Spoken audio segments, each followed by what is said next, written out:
Hey, Ray, good evening. Beth is bartending. Just behind me in the other room. I'm bartending. Hope that you all are doing well this evening. Hopefully doing better than us. We have a tickle. There's a tickle in the throat this evening. Sore throat, all that good stuff. That's the need for hot toddy tonight. Who knows what it is? It's a funk. It's a cold weather funk. Really, your sunglasses? There was something. It was your sunglasses. It was the old pair of sunglasses. Actually, those are your sunglasses. They fit my head. Sure. I'd be right. But hope again, hope that y'all are doing well. And gosh, it's only been 2 weeks since we last saw y'all, but it feels like longer. It's been busy, just with Life, yes, the holiday and all that good stuff. You know how it goes. Life. Would you like your script before I sit down? I suppose so. You're supposed to. Alrighty, let me. But yeah, so yeah, we've been busy. We had a nibbling for Thanksgiving, which was wonderful. Yes. They are now back at school. They made it home with the blizzard going on in upstate New York. Yep. And yeah, just all kinds of running around over the last couple of weeks. Yeah, So we had Virginia Comic-Con. We had John Marshall House. yep, yeah, that's right. We had all that going on, and yeah, what do we got? We got coming up. We got a haunted dinner on the 13th. Which is selling at a good clip. We only have a few tickets left for that. So if you want to join us for haunted dinner on December 13th, you can get those tickets at hauntsofrichmond.com. Yeah. Ma'am Daddy is trying to get the computer to agree with him. And yeah. Yeah, sorry, I'm just trying to get my chat up here. It's technical difficulties. Facebook is being mean. It's my own doing. But anyways, it's so easy to blame it on the... It is, but... Yeah. But anyways, so yeah, glad to have y'all here for... we're going to be talking about, the spirits of Germany's distant past. So, obviously... This is a short script tonight, just so you know. Well, yeah, it's a little on the short side, and that's just because of the editing that wound up, Yeah, that's just because life happened with the There break. was some repetitive stuff in there, wound up trimming it down a little bit, and yeah, so... And I hadn't gone that much further with the research for the part 2. Yep, so we got some good stories for y'all tonight, all the same. And we, I want to emphasize, Germany's distant past. Obviously, Germany's recent history, recent as in... I didn't go there. No, we didn't. Definitely grim and foreboding. Yeah, it's not. It's a very delicate subject, justifiably so. I don't want to talk about those ghosts. No, They're there. Yes, but I don't want to talk about them. I want to respect the dead. Not on this episode. Yeah. So, for me, it does make it. However, of course, people think of Germany. People think of World War I, World War II, and everything that happened surrounding that. But Germany has a long, long history, and we're going to be taking a deeper dive much further back into the country's past. And because that history exists, but people forget that it does because of the much more recent history. So easy to forget that there's so much more to that history going back centuries. Yeah, let's just start with the castles. Yeah, so we are going to be looking, mainly castles tonight. There's a lot of haunted castles in Germany. So we'll be you all know me. I like a good castle. Yeah, so we got those, and we got some folklore tales, and a couple other little ones to throw in there as well. But I hope that you'll enjoy what we got for you tonight. And if you don't enjoy us, Willie, you'll enjoy the cat's antics because they can't seem to settle. Yep. Literally, it's been back and forth all evening. And also, if you don't enjoy this, remember that we're doing it for free. And we're drinking. Yes. So we're drinking Irish medicine tonight. Yep. So because yes, it's a hot toddy. Please be kind. But anyways, we do have we have Eltz and Patrick. Glad to have you all here. And there's Dana as well. Hello, Dana. So glad to have you all here tonight. And yes, thank you. Yeah, sorry, we're a little sorry. We're feeling a little under the weather too, but it is what it is. It's kind of expected post-October, post-holiday. It's post-October. It's December now here. It is. But November was busy for us. It was, but I'm sorry, you can only use the October excuse for just so long. Yes, I have to stop using it as of today. Yes. But holiday, yeah. Yes. So, anyways, but yeah, let's go ahead and let's dive into that first story for tonight. And do you want to take the first one, or do you want me to take the first one? Okay, all right. So we are going to be going to a place called Burg, Eltz. Now, Burg is the German word for castle. And so whereas we refer to something as, blah, blah, blah, castle, they do it Burg and the name. So Burg Castle, or Burg Eltz is Eltz Castle in English. But anyways, it is considered to be the most intact and traditional of Germany's castles, which is saying something considering that there are over 20,000 of them. They have a lot of castles. But they've had a lot of wars. They have.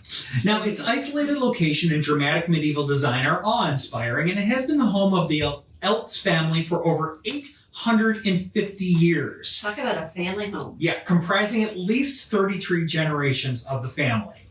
In addition to serving as a family home, the 80-room castle is open for tours, which is ideal for anyone who wants to see the inside of a haunted German castle. The Eltz family first moved into the property in the 12th century. During this early period, the fortress-style structure played an important part in the empire under Frederick Barbarossa. Its location was everything. The castle was built atop a 70-meter-high rock, giving it a commanding view of the Eltzbach Valley and the river Eltz, which flowed around the base of the castle on three sides. Standing along an important trade route, the castle and surrounding villages provided a lucrative income to the Eltz family, and this, of course, helped finance the renovations and additions to Burg Eltz that continued for many centuries.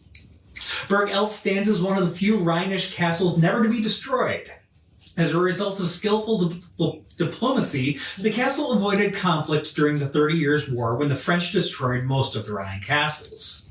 Though the castle has existed in relative peace through the centuries, it does have a resident ghost. The 15th Count of Eltz had a daughter named Agnes, who was raised with brothers and loved to play as a knight with her brothers rather than dressing up in beautiful clothes, and she was quite strong-willed. As was custom of the time, and to strengthen the family's position, her father promised her in marriage to the Knight of Braunsberg. Agnes met the boy she was to marry, found him dull and aloof, and decided to ignore him. Oh, it was put much more colorfully than that. Yes. But anyways, a few years later, he was invited to a large festival at the castle in preparation for the marriage. During the festivities, Agnes again tried to ignore Braunsberg, but he could not take it any longer and grabbed her onto the dance floor and kissed her. Her response was quick as she smacked him across the face. The embarrassed knight was enraged, threw his gloves at the feet of the Eltz family, and stormed out of the castle. Expecting the knight to return and attack the castle due to the disrespect he endured from Agnes, they waited anxiously, preparing to defend the castle and Agnes. Months went by with no sign of the knight, so the men of the family started to relax and left on a 3-day hunting trip. That very night, knights under the command of Braunsberg stormed the castle, killing the guardsmen. Agnes would not sit by and watch her home being attacked, so she donned her brother's armor and went out to fight. She came face to face with Knight Braunsberg and started attacking him. Not knowing it was Agnes under the armor, he fought back, striking her in the chest, whereby she collapsed and died. He lifted the visor on her helmet, realized what he had done, and fled the castle, never to be seen again. The most haunted room in Burg Eltz is the Countess' room, which belonged to Agnes. The room still contains the armor she wore when she died and the battle axe that she wielded. Castle staff say Agnes also haunts the hallways, turning lights on and off and opening locked doors in the middle of the night. There are also claims of a phantom knight on horseback that is seen at the castle gate, and some say it may be Knight Braunsberg returning to the castle seeking forgiveness from Agnes. Her spirit can still be sensed today, most strongly in her former bedroom with her pierced armor and battle axe on display. Her apparition is also seen pacing the entrance to the castle, complete with her suit of armor. Can I just say, you know what? She is awesome. She's bad. Yeah. Bad. I want to go visit this castle just because of this story. And if we ever get to do a Rhineland cruise, I hope it stops nearby. But yeah. Next. This is a woman after my own heart. Alright, so we're going to go to another castle. This is Burg Wolfsegg, and this dates back to 1278. It has stood in town so long it has actually become a major part of the village's landscape, and its influence on the surrounding community cannot be overstated. It was built by the wealthy Ulrich von Lavier to act as a strategic stronghold for the area. But the castle never had to act as a defensive structure. It did provide peace of mind for its community. It was later abandoned and left to the community, who used it as a shelter for families in the need, though leaving it in desperate need of rejuvenation. Finally, the castle was largely restored by a wealthy, eccentric man. The restoration efforts continue today and are performed largely by a team of volunteers. Its history is full of mystery, legends, and of course, ghost stories. Because why else would we talk about it? The walls hold tales of heroism, love, tragedy, and possible murder, resulting in tales of ghosts roaming the corridors and in the underground caves beneath the castle. The most notable of these hauntings is that of the White Lady of Burg Wolfsegg. She is said to be a woman who died in the 1400s, and there are many variations of this story today, but one of them is the tale about a woman who left her own devices while her husband was away. To run the castle, she turned to a man named George Moliere, the owner of a Nunnery manor, and he, of course, helped her in managing the big castle. When her husband and lord of the castle returned, however, he suspected the wife was having an affair with Moliere and was overcome with jealousy and rage. The husband ended up hiring 2 people to murder her. Another variation of the legend has the husband formulating a plot of seducing Moliere using his wife in order to blackmail him. When the feelings between wife and Moliere turn out to be real, however, the husband kills her with his own hands. Ever since her murder, tales of a white woman roaming the hallways of the castle, especially within Clara's bedroom, circulated. Many believe that this is Clara's spirit, and that she's also thought to be responsible for the poltergeist activity, causing disturbances in electromagnetic fields, producing strange light anomalies, and also full-body apparition sightings. The people who believe this to be behind the legend are those that thought that Lord von Lavier and his wife Clara von Hofsten are the actual entities here. Records indicate they were struggling with their finances at the start of the 15th century as owners of Burg Wolfsegg, which does lend some credence to the theory that they were attempting to blackmail the other gentleman. However, the records also indicate that Clara outlived her husband by many years, damaging the credibility that he had her murdered. Regardless, the story is associated with their history is associated with the haunting, and that has been told for many, many years now.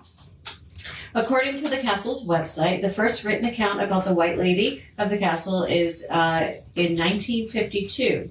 Since then, the legend about the White Lady and Clara von Hofsten has spread, and the owners of the castle started putting on plays in front of the castle to promote the haunting and the macabre tale to the wider world. The story of the White Lady of the castle gained so much notoriety that in 1968, noted parapsychologist Hans Holzer and medium Edith Riddell visited the castle. We've talked about them before. While there, Edith claimed to be contacted by the lady in white, and she was identified as Clara. Clara's spirit went on to share that October 17th of 1463, a young man was murdered in the room known as the White Skammer, which roughly translates to the Wheat Chamber, and that her husband had been involved with the murder. Other than the stories and experiences surrounding Clara, there have been reports about the strange light phenomenon and strange noises in the castle's underground cave. There's also haunting tales just beyond the walls of the castle. Let's briefly return to the tale of Clara and her lover, Moliere. Ulrich murders Clara, but Moliere is a well-respected and wealthy man, putting him out of Ulrich's reach. Still, once Moliere learns of Clara's death, it is said that he has walked out into the nearby woods and vanished. Not much later, Ulrich and his sons return from their travels, and within the same night, they actually arrive at the Wolfsegg, and they also go missing out in those woods. The woods behind the castle seem to harbor something terrible that may have had a role to play in this story. Not more than 100 yards into the forest, there's a cave known by locals as the Hole. Due to its exceptionally steep plunge into darkness, and for hundreds of years, locals have avoided the hole and the surrounding woods. There's a strange noise coming out from the darkness of the hole, and sometimes it's just breathing. Sometimes it grunts or it growls. And the last witness would describe it as human. The last thing that they would describe it as is human.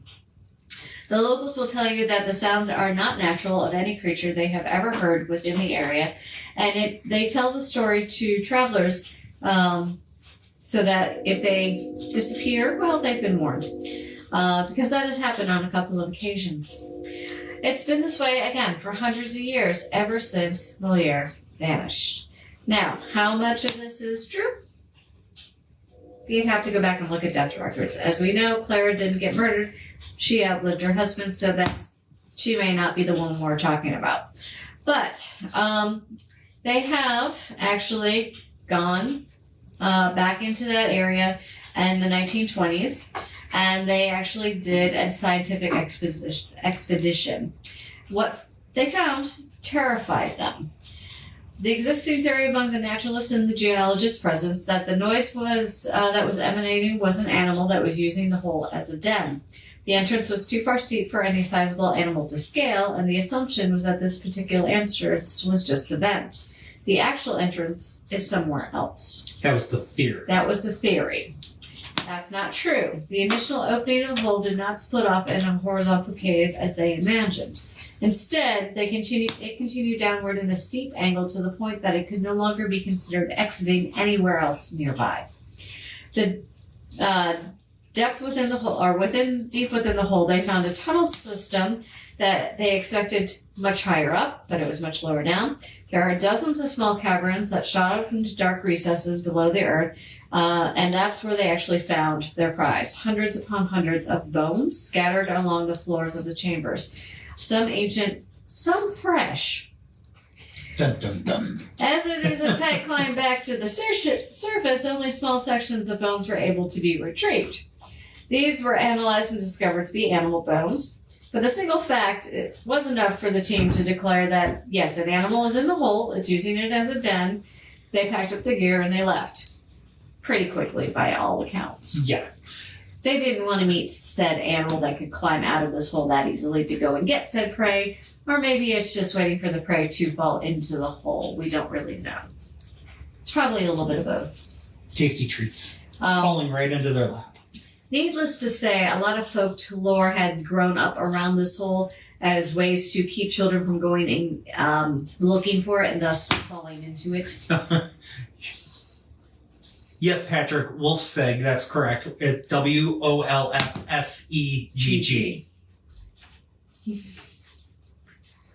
So, yeah. But yeah, so one of those do not go wandering in the woods folklores have actually grown out of this one big gigantic hole in the woods. Yeah. And for reference, Eltz, Burg Eltz is ELTZ. So if you want to do some looking up of your own, that's the first one we talked about. And I'll make it, we'll spell out the other ones that come thereafter because, well, yes. It's German. It's German. Yeah. So it can be a mouthful. Speaking of which, this next one's a mouthful. So we're now going to go ahead. We'll take a turn away from the castles just for a moment. We are going to take a turn into some Germanic folklore. And this is the Nachzenhrer. This is a Nachzeher. Nachzenhrer. AKA after devourers. Yes, that's roughly what the translation is. And it's a vampiric creature associated with plagues. Because I could not do one. Well, of course you can. It's vampire. Yeah. So, and now this one is said to feed on the life force of the recently deceased, and it remains in its grave, yet draws energy from those nearby. So it's a Colin. Tales of the Nachzenhrer emerged from the 17th century, making it a feared and malevolent force. It's often linked to disease outbreaks and the restless dead. Nachzenhrer roughly translates to after-devourer or self-eater in German. This eerie name reflects its habit of consuming its own body parts or the shroud within its grave. The name alone instilled terror, hinting at its unsettling nature and undead hunger for the essence of the living. The Nachzenhrer's origin stories often begin with a tragic death, one associated with a plague, battle, or a violent crime. If a person died unnaturally or if their grave was disturbed, they could also return as a Nachzenhrer. One tale describes a man from Bavaria whose brother died suddenly, only for the rest of his family to fall ill within weeks. Villagers claimed that his brother had returned as a Nachzenhrer, consuming their lives from the grave. The Nachzenhrer had a profound cultural impact, particularly in Germany and Eastern European folklore.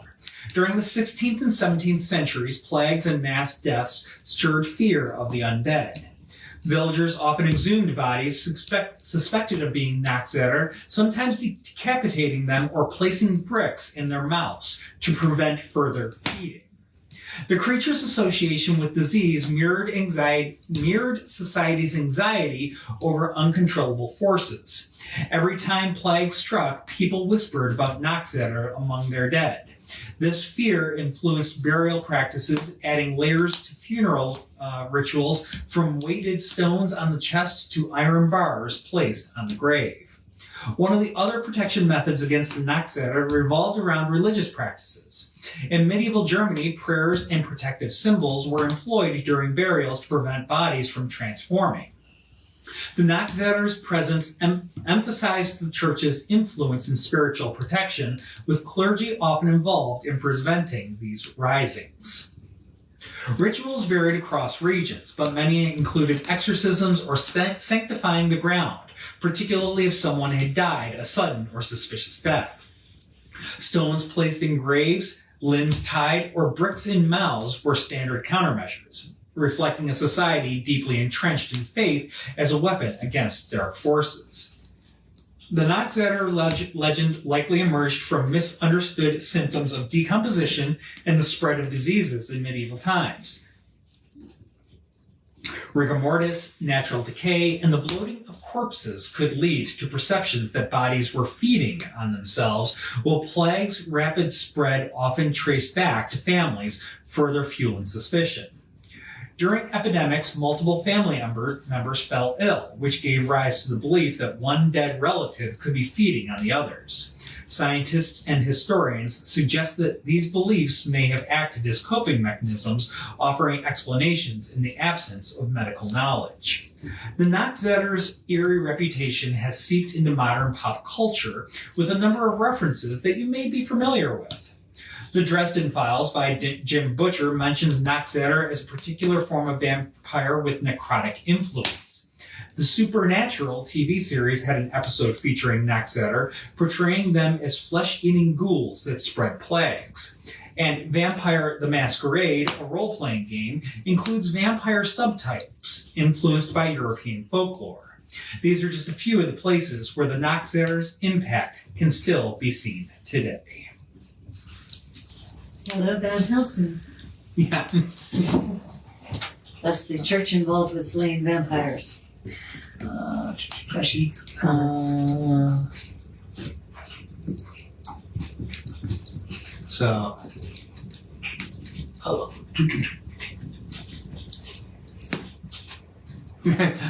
Great parenting tips on the story from that you did last one. Yeah. Anyone been to Germany? I have not. It's on my bucket list. Neither one of us have been there. I actually have roots in Germany. As do I. But yep, have not made it there yet. And Beverly's joined us. Hi, Beverly. Never been to Germany, but her mother-in-law was of German descent. So looks like we don't have anybody that's visited Germany tuned in right now. But it is on the bucket list. We will make it there one day. Yes, because castles. But yes, and Patrick And commented. Christmas markets. Yes. Patrick commented that the iron bars on the graves is definitely smart. It's a pretty European. Yeah, and it definitely goes well beyond the Nachzenhrer. There are many other. That particular iron bars on the grave spans multiple types of vampires across multiple different cultures. Yeah, we actually first saw one of those firsthand when we were in Edinburgh. We did, yes. At the graveyard there. Yep, so we saw I was like, oh my god, it's a vampire grave. Yep. And the tour guide looked at me, I'm like, no, they didn't want him to rise from the grave. And he's like, no, I'm just surprised you knew that. Well, if anybody's going to know. Ghost tour guide.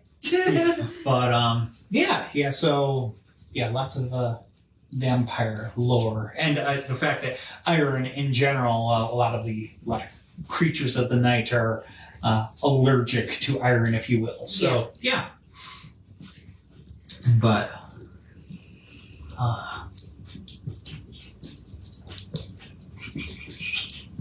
okay. Yep, so, good. Yep, okay. Good.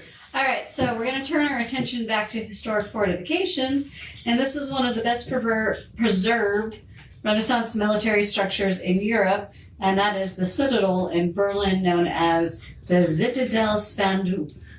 It was built in 1557 to 1559 on top of another fort that was designed to protect the Spandau town that is now part of modern-day Berlin, on an island between the Havel and the Spree rivers.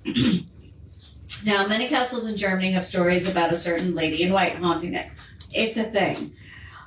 In the Spandau Citadel, there's a ghost known as Anna Sindu.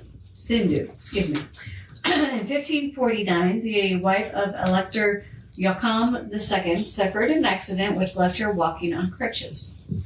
She fell down a floor and impaled herself on a set of antlers that hung in the rooms below. Something like the Elector thought ruined the marriage and so the enjoyment of hunting, and he chose then to take a mistress, and he chose Anna. During her life as his mistress, Anna bore him 2 children and lived in the Grunwald Hunting Lodge for 2 decades and is also said to haunt the grounds of that place. This was also the place where the wife of Joachim got impaled and ended up on crutches. So the place has got a history. Johann George was the heir and son of Joachim II and explicitly promised his father on numerous occasions that he would spare and protect Anna after he died. When the Elector died in 1571, Anna was imprisoned in the Zitadelle Spandau until her death in 1575. The Zitadelle Spandau is often used to house prisoners of the state for a long time, and Anna was one of the first ones. She was arrested under false pretenses and saw no trial. Although the arrest was unjust, she managed to avoid execution, unlike many of the others' old court. After Anna's death, Johann George felt haunted by her. On January 1st of 1598, Johann George saw the specter of the lady in white that he thought to be Anna and died 8 days later. In 1709, there was a skeleton of a woman that was found buried inside the Zitadelle Spandau during the renovation. Everyone thought it belonged to the lady in white, and that was why she was plaguing fortress, as well as the Hohenzollern family. They gave her a proper burial in hopes that it would end the hauntings. But according to reports, there's still something haunting within inside the Zitadelle walls. While most agree that Anna died in the Citadel while she was imprisoned there, some rumors and legends indicate she may have been murdered in the Grunwald Hunting Lodge, as she seems to haunt her one-time home there as well. Legend says that she was interred alive in a small spiral staircase in the western corner wing. One of the most well-known stories is when she appeared before the death of one of the kings of Prussia. In the mid-1800s, King Frederick William IV of Prussia stopped by the Philens Castle to visit his cousins, the King and Queen of Saxony. That night, everything was still, the air was cold, crisp, and it was silent as a strange fog descended on the castle. Reports by on-duty sentries from that night tell of 5 ghastly spectral figures walking through the castle walls towards the king's chambers. One figure, a white woman, led the other 4, headless men carrying a casket. Inside the casket, another man lay, crowned where his head was supposed to be. The next day, King Frederick William began to suffer from terrible symptoms, which would continue for 3 months. He finally suffered a hemorrhage stroke that left him incapacitated, and he remained that way for 3 years before he finally succumbed to death. Kind of like the Death carriage? Exactly, just like the death carriage. So instead of headless horses, we have headless men carrying your casket. Yep.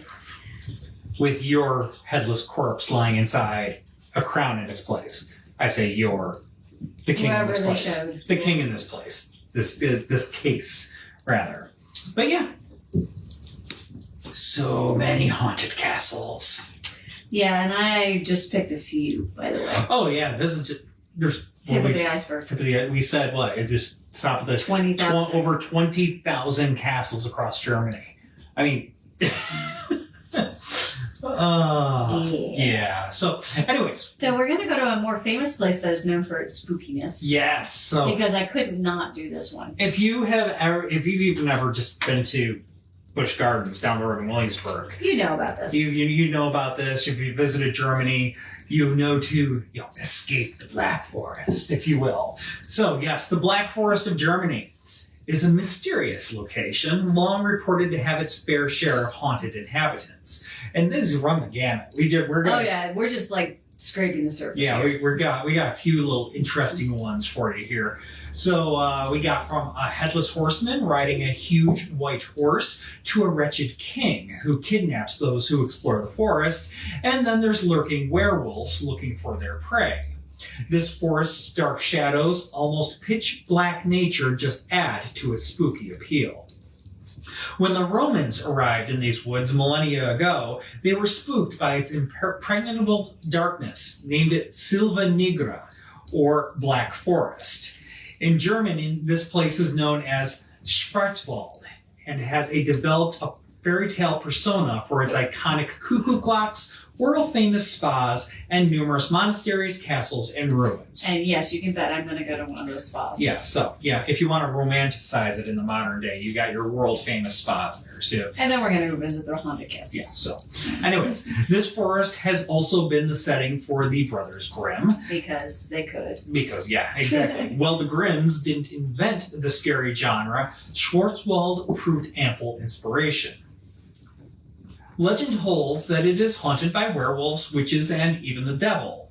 The tale of Der Grossmann is that of a tall, horribly disfigured man with bulging eyes and many arms. Bad children who entered the forest were made to confess their sins to him, and the worst children were never found again. Or consider the grim tale of Die Gangsmald, the Goose Girl, which tells of a princess on her way to meet the prince in a faraway kingdom. But the maid accompanying her had ill intentions and forced the young princess to trade places with her. The maid took her magical steed, a talking horse named Falada, and when they arrived at the castle, the false princess had Falada killed to hide her misdeed, and the real princess worked as a goose girl.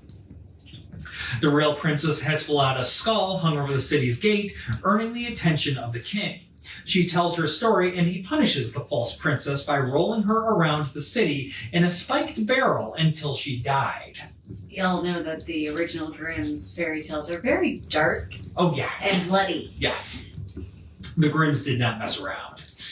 So the real princess... got past that. All right. Locals. Locals and visitors have reported hearing voices of a girl screaming in pain, and some have also cited a headless horse walking through the forest during the night. Then there is the macabre tale of the witch of Hinterkaifeck, who often referred to as Germany's Amityville. Yeah. In 1922, a farmer and his family were found gruesomely murdered at their remote homestead, Hinterkaifeck, nestled within the Black Forest. The unsolved crime spawned numerous theories, with one common hair-raising thread. A strange, witch-like figure had been seen haunting the vicinity before and after the killings. Centuries of folklore and superstition collided with modern tragedy, and the witch of Hinterkaifeck was born, her identity shrouded in the mists of the Black Forest. Visitors to the ruins of Hinterkaifeck still report feeling an unsettling presence, a testament to the chilling, unresolved story. Then there is the hamlet of Schnockschnack, Schonach, a village touched by the shadow of the Black Forest. A specter is said to stalk the streets of Schonach at night, a figure that eludes definition and detection. The Watcher, as locals call it, is an entity that defies easy explanation. A long-haired, pallid figure that could be from the world beyond or an atrocity of history destined to relive its final spectral moments. Those unfortunate enough to cross paths with the Watcher claim that it possesses an unnerving deep gaze that will lock you in place before it vanishes into the trees. Diving deeper into the mythos of the Black Forest, we find the account of a cursed dungeon, an infamous site where purported witches were held before their fiery fate. Harrowing trials culminated in the most gruesome of punishments, witnessed by a terrorized populace. It is from this grim chapter of history that a curse arose. A chilling incantation reverberated through the trees, a promise of righteous retribution against the unjust. Where once the flickering light of a pyre cast a glow, now even the most rational explorer reports a real fear that grips them while traversing woodlands. The curse remains an echo, its resonance pealing through time and casting a pervasive dread over the land. The Black Forest is not just a source of humanity's fears, it is a purgatory for the wandering dead. Legends tell of lost souls who roam the woods, figures seeking resolution and redemption, drawn to the shadowy silhouettes of the trees. Their shambling suggests an unresolved bond with this realm. Throughout the Black Forest, hikers report encounters with these aimless apparitions. While some claim that they are simply mirages of moonlight and mist, others argue that no simple trick of the light could explain away these phantoms. Again, tip of the iceberg. Black Forest. I'm sorry, I'm trying to shift, but cats. There is so much there. Yes, you have a Vincent and a Una, and now I'm getting a Vincent. Yeah, because Vincent doesn't like the fact that I'm moving, but they are trying to burrow where they can't burrow. Yeah, buddy. All right, we're gonna go back to the castles. Because castles. All right, so Burg Reichenstein. This is a UNESCO World Heritage Site with its origins back in the 11th century. Like other castles along the Middle Rhine Valley, Burg Reichenstein was built with a noble intent, but in time gave way to the greed of robber knights that came to live within its walls.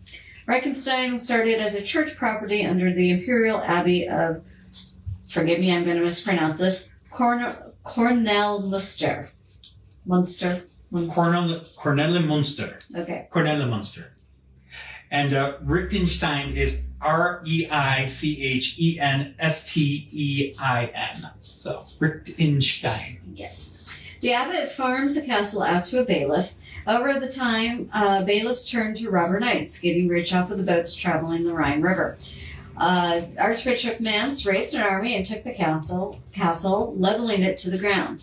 The resident bailiff, Philip von Rheinfels, promised to change his ways in return for his life. Instead, he rebuilt the castle and returned to his old ways.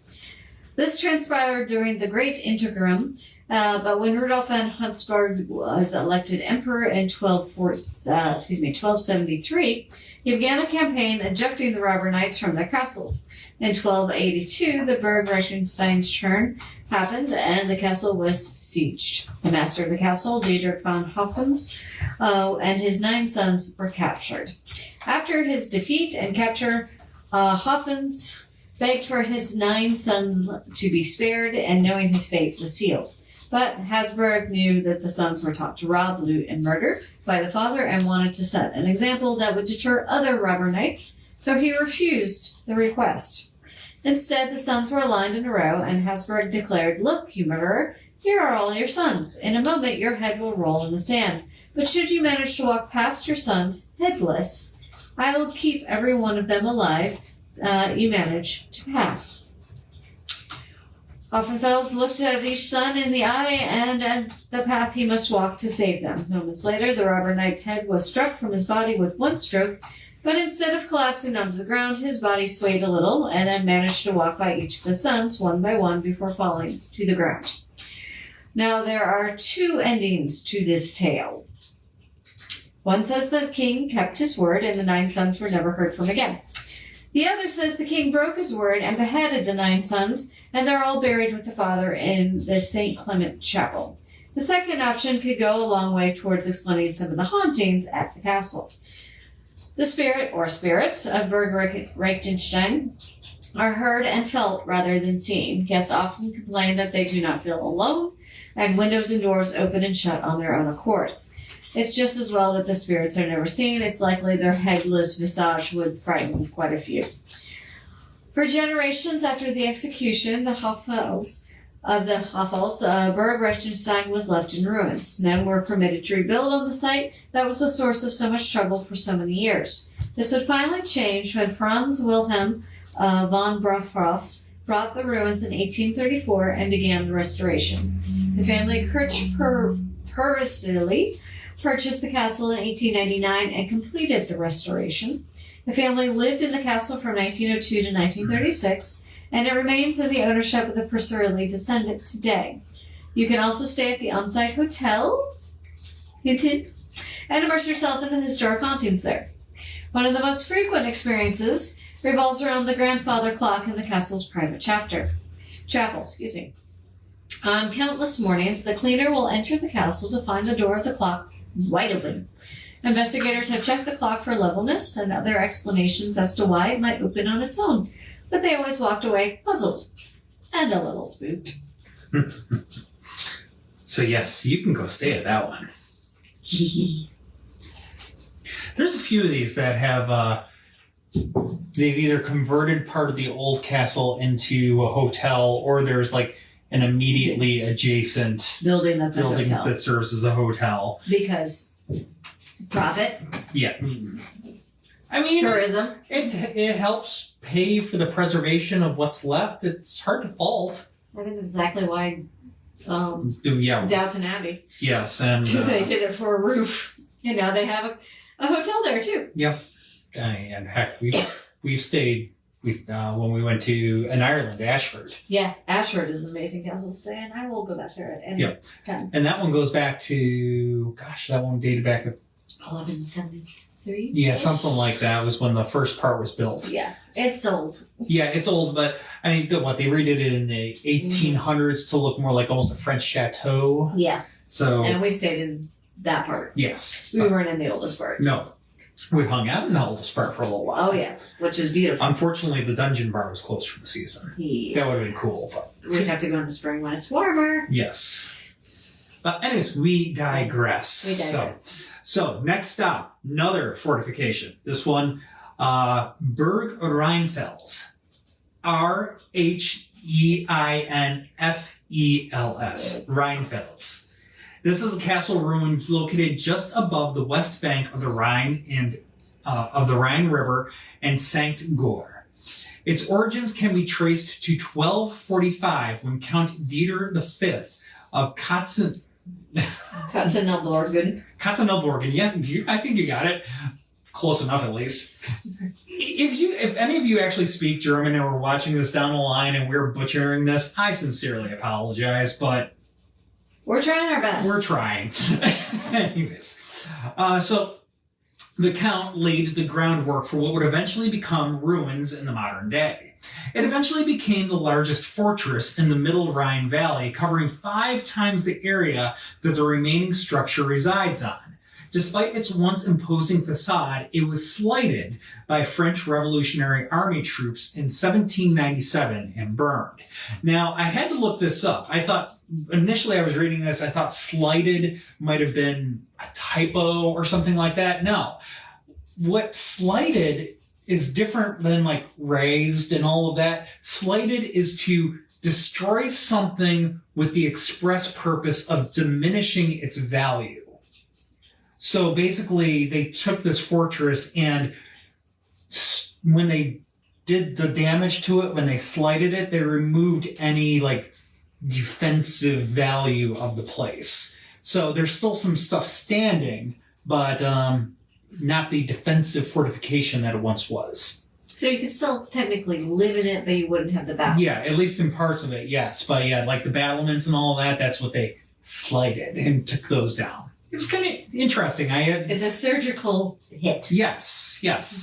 So anyways, while much of the castle remains a ruin, some of the outer buildings are now a luxury hotel, wellness center, and there is a restaurant. The remaining structure also features the largest self-supporting vaulted cellar in Europe that once housed a 53,000-gallon wine barrel. Yeah, that's a lot of wine. That's a lot of wine, yeah. In 1997, the cellar was renovated and restored to its original condition and now serves as a meeting place for concerts, theater performances, and other shows. Oh, God, the acoustics must be amazing with that vaulted ceiling. That's pretty cool, yeah. There's also a museum within some of the better preserved sections of the ruins situated in what was once the castle chapel. The museum contains a model reconstruction of the castle before its destruction, giving one a sense of how big the castle used to be. On the spooky side, it seems that many of the one-time defenders of Burg Rheinfels remain at their posts after losing their lives in the violence that transpired there over the centuries. Paranormal investigators have encountered shadow figures throughout the ruins and walked away with recordings of disembodied voices, especially from the catacombs area. Burg Rheinfels also offers great views of the Rhine River, the sound of St. Gore, and the legendary Lorelei Rock on the east bank of the river, the last of which is said to be home of an unhappy woman whose haunting voice has lured thousands of sailors to their deaths. According to German folklore, high atop Lorelei Rock, looming over 430 foot above the river, there once lived an exquisite nymph named Lorelei. She was dressed in white and wore a wreath of stars in her hair. Lorelei fell in love with a sailor, they became lovers, and he promised to return to her. See where this is going. She waited faithfully for his return on a rock at the narrowest and shallowest point of the Rhine River. Alas, he never returned, and she jumped off the rock to her death. Legend now says her spirit sits on the rock, combing her beautiful hair and singing softly. The spirit seeks revenge against her unfaithful lover. Sailors are so enchanted with her beauty, they become distracted and either crash or perish in these dangerous waters. Today, a statue of Lorelei watches over the treacherous stretch of water near St. Gorhausen. So, you can go catch this beautiful historic castle with the luxury hotel. Just stay away from the water. Yeah, and if you do, I mean, you can go see Lorelei's statue. Yes, but you might want to wear earplugs. Yeah.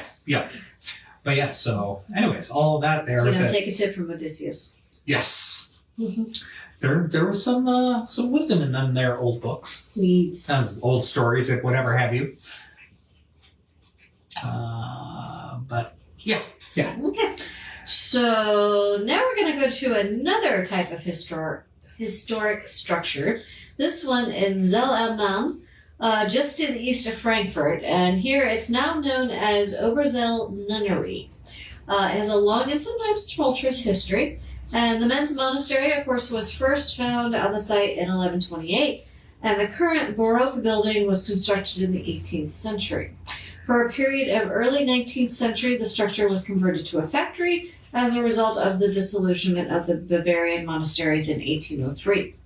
Rather than dive into the political or religious factors that led to this point, let's just say it eventually returned to a spiritual use at the turn of the 20th century and has served as such ever since. There was a whole lot of political, religious stuff in the 1800s. Chris spent a lot of time trying to find the structure. This was quite the dive, and I hope I got this right. All the evidence points to the story being at this Oberzell Nunnery. I hope I'm right. If anybody watches this later and determines that I'm wrong, please go ahead. Let us know. But in any case, the ghost story itself is pertinent to whatever location it actually is. But as far as I can tell, Oberzell Nunnery seems to be the prime suspect, if you will. Yeah. As troubling as the disillusionment was in 1803, it is far from the darkest chapter of the building's history, which resulted in the haunting that carries through to the modern day today. In 1699, a young woman named Maria Renta Sanger von Morceau was inducted into what was then known as the convent of Untersell, where she made herself known for her great piety. After 40 years of faithful service, she was appointed sub-prioress in 1740, but things would soon take a dark turn. In 1746, one of the nuns, Celia, became afflicted with convulsions and claimed to be possessed by demons and poltergeists. The attacks spread through the convent, and soon several nuns suffered from hysteric attacks. One of them died, after which Maria was pointed out as a Satanist and a magician. The church subsequently conducted an exorcism at the convent, during which the nuns rolled on the ground and howled like snapping mad cats. During a search in Maria's rooms, poisons, ointments, and strange robes were found. Maria confessed that she was a Satanist and a witch, and that in 1687, at the age of 7, she had sworn herself to Satan. At 12, had become a prostitute and learned magic and to also mix poisons. In 1694, Maria was baptized at a black mass, and in 1699 had entered the nunnery entirely to make strife amongst the brides of Christ. She claimed to be skilled chemist and had an affinity for poisons. She said she was remorseful, but the church still judged her guilty of sorcery, heresy, witchcraft, apostasy, and Satanism, then turned her over to the secular authorities to be executed. She was beheaded and then buried in June of 1749. She would be one of the last people to be executed for these charges in Germany and also in Europe. In the aftermath of her execution, it seems that Maria was not content to rest. Instead, reports have arisen of her walking down the hallways of the nunnery, holding a bouquet of roses while picking off their petals, leaving trails across the grounds. A haunting that reflects her alleged attraction to herbs and poisons, which helped her send her to the pyre. So I want to put a big disclaimer on the end of that story. You know, they say that they got this confession out of her and they found all this evidence, etc., etc. We know how that goes. Yeah, particularly back in the 1700s. 1600s, 1700s, yeah. You know... Torture, and you will actually tell them what they want. Yeah, so take these confessions at face value. It's quite possible she was innocent. But the records don't exist to say so one way or another, unfortunately. The only records that exist are that basically she confessed and she was guilty as hell. Yeah. So... And thus they beheaded her, and yeah. Yeah, there's no counter-argument anywhere in the historic record. Because, you know, he who wins writes the legal document. Yep. So, yeah, just want to throw that big disclaimer on the end. Now, our last one for the night, and you know, because it's Christmas time, and you know this weekend is a certain special night on the dark side of Christmas time, I had to include it. Yes, we are, of course, talking about one of the most famous, if not the most famous, of German legends and folklore, Krampus. Yes. So, was one of the Germany's and Austria's scariest creatures, Krampus stands right alongside Saint Nick as icons of the holiday season. Every year on December 6th, which is coming up just this next weekend, children around the world, but especially in Germany and Austria, celebrate St. Nicholas Day. On this day, the children that had been good are rewarded by St. Nicholas. Children put their shoes out for St. Nicholas to fill with fruit and sweets, but if they are naughty, they will receive sticks or a lump of coal. Candy and coal alike are delivered by Krampus and St. Nicholas, who arrive on the night of December 5th, or Krampusnacht. In some tales, Krampus isn't content to drop off sticks and lumps of coal. He's also known to put the naughty children in his sack and take them to his cave, where he will either eat them or drag them to hell. Krampus and Krampusnacht celebrations have become quite prevalent around the world, including here in Richmond, where we have our own Krampus walk in Carytown. this weekend. Yep. There are other Krampus-themed events around here as well. And so if you want to go ahead and find out more about what's coming up here in Richmond, look up RVA Krampus for more information on the coming festivities. They have a website, they have a Facebook page, all that stuff. So check out RVA Krampus so you can get your local Krampus fix. But anyways, Krampus does not have a monopoly on the punishing of bad children racket. In other parts of Europe, the St. Nicholas will partner up with other fearsome creatures like Belschnickel and Neck Ruprecht. And in all cases, the pairings are meant to represent the balance between good and evil. So who or what is Krampus? Well, he is, for all intents and purposes, half demon and half goat. The name Krampus is from the German word Krampen, which means claw. According to legend, he is the son of Hel, the Norse god of the underworld. With the spread of Christianity, Krampus became associated with Christmas, despite efforts by the Catholic Church to ban him. Today, Krampus has dug his claws deep into pop culture with countless depictions on the big screen. Most recently, Red 1. Yes, that's right. It was in Red 1, which was released just this past month. But also on the small screen, then there's books, games, and more. So if you haven't had the chance to get familiar with this counterpart to Saint Nick, we recommend checking him out, as he is not going anywhere soon. In fact, he's on our front porch right now. Yes, we do have a Krampus on our front porch. Because, yes. Yeah. But yes, yeah. December 6th, yes, thanks, Patrick, clarifying. Yeah, December 6th, St. Nicholas Day. December 5th, Krampusnacht. So, yes. Yep. Yes, we're looking forward to the festivities this weekend. Yes, we're actually going to be able to make it. Yeah, which is unusual because we normally can't make it to Krampusnacht. We're usually out of town. We have been out of town for quite a while, so this is on this particular weekend. So we're going to be here this weekend. We're going to go get our Krampus fix. Yes. But anyways, that was our last story for this evening, and we did still wind up almost running an hour because we just... Well, we can't help but to talk. No, I mean, we had talked, we digressed, we answered questions, which we love. Thank you for asking questions because we like to know that, we're answering questions that you are interested in. But we will be back on the 16th with the Victorian Christmas Part 4. Yes, because Two more stories. This has become our tradition that we dedicate a episode to the Victorian Christmas tales. Yes, and then on the 30th, which is his birthday, by the way. So we're going live on your birthday. Yes, we are.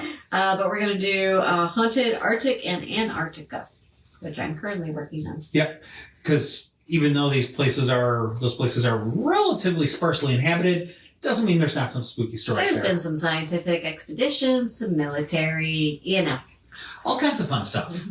But yeah, so thank you so much for watching. Hope you enjoyed these tales from the old world of Germany. And we will eventually at some point have a Germany part 2 because there's many, many more ghost stories from that part of the world. But we have many, many more ghost stories to talk about from all over the world. So yes. I wanted to take a break from the States and go to a place that is known for its Christmas markets and that sort of thing. Yep. So very, very timely. And I'm trying to remember, what do we got? I don't have anything planned past... Oh, no, I do have one thing planned. Past the new year? Yeah, one thing in... first one in January. Well, okay, we won't renounce that quite yet. But our next 2 episodes, Victorian Christmas stories, and then, basically, to coincide with the, at least for what is for us, the shortest days of the year, we got our Arctic and Antarctic stories. Yes. Although for the Antarctic people, that's the longest days of the year, but whatever. Yep. We also should be doing a storytelling event at Richborough on the 21st. Should be. We'll confirm that. Once we get that confirmed, we'll put it out there on Facebook. It's just the time that we need confirmed. Yeah, we need to confirm the time and all that good stuff, but we'll get that sorted out. But in the meantime, again, also want to mention one last time, we do have that haunted dinner coming up. Just a few tickets left. Mm-hmm. That is on Friday the 13th. So you can go ahead and if you want to join us for a meal at Patrick Henry's and some spooky stories. The stories are going to be haunting tales of the Christmas season. So those tales, they're not going to be the Victorian sort. These are going to be modern ghost stories on Christmas. Yes. So... And not just from Richmond. It's going to be from stories from all over the world. So, yeah. Anyways. Excuse me. Tea talking. Now is probably a good time to go ahead and call it a night. Our voices have had it for the evening. Yeah. Thank you so much for watching. Yep. And stay spooky, everybody. And as always, feel free to shoot us any questions or anything like that. We always love to hear from you. Yes, and Beverly will be at the dinner. We will see you there. Yes, looking forward to it. Thank you so much for joining us again, Beverly. We're looking forward to seeing you there. And with that, we will go ahead. We will bid you a good night. Stay warm out there, everybody. Peace. Bye bye. Oh no, you have to move this, sir.